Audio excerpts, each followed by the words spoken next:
Channel में आपका बहुत बहुत स्वागत है। सभी को मेरा नमस्कार। आज हम सुनेंगे वैशाख संकटी चतुर्थी व्रत कथा। तो आइए शुरू करते हैं। वीडियो पर अगर नए हैं तो पहले चैनल को सब्सक्राइब करें। वैशाख मास के कृष्ण पक्ष की चतुर्थी तिथि को संकटी चतुर्थी व्रत किया जाता है।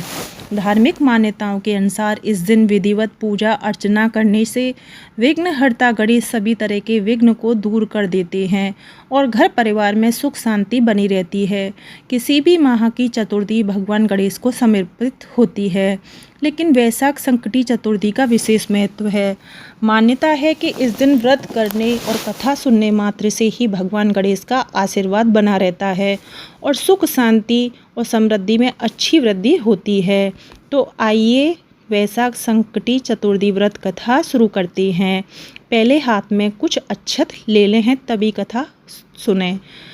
भगवान कृष्ण युधिष्ठिर को इस व्रत की महानता के बारे में बताते हुए कहते हैं, प्राचीन काल में रतिदेव नामक प्रतापी राजा थे।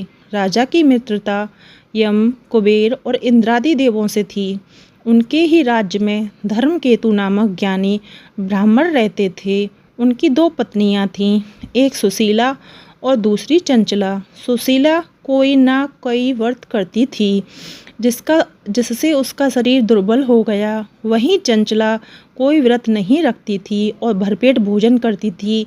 कुछ दिनों बाद सुशीला को शुभ लक्षणों वाली एक कन्या हुई और चंचला को पुत्र रत्न की प्राप्ति हुई। कन्या की शुभता देखकर चंचला सुशीला को ताना देने लगी, अरे सुशीला, तुमने इतने व्रत और उपवास किए हैं जिसकी वजह से तुम्हारा शरीर जर्जर हो गया है, फिर भी कृष्ण कन्या को जन्म दिया। मुझे देखो, मैं कभी व्रत के चक्कर में ना पड़कर हष्ट पुष्ट बनी हुई हूँ और वैसे ही बालक को भी जन्म दिया है। चंचला की बातें सुशीला के हृदय में चुभने लगीं।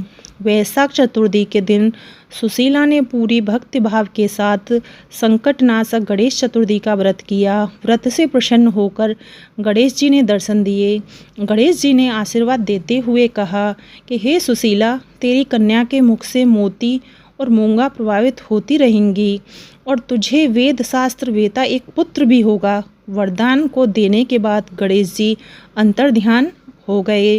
वरदान के बाद कन्या के मुंह से मोती और मूंगा झड़ने लगे और कुछ दिनों बाद एक पुत्र की प्राप्ति भी हुई। उसके कुछ दिनों बाद ही धर्मकेतु का स्वर्गवास हो गया और उनकी मृत्यु के उपरांत चंचला घर का पूरा धन लेकर दूसरे घर में जाकर रहने लगी, लेकिन सुशीला पति के घर में रहकर ही पुत्र और पुत्री का पालन पोषण करने लगी। कन्या की वजह से सुशीला के पास काफ़ी धन एकत्रित हो गया।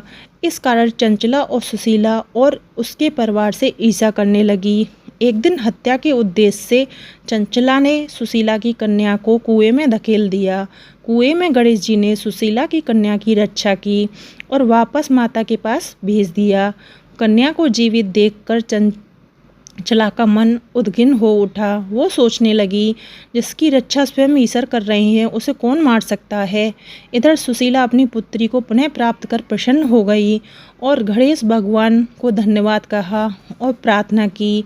चंचला सुशीला की कन्या के चरणों में नतमस्तक हो गई और अपने किए की माफ़ी मांगने लगी।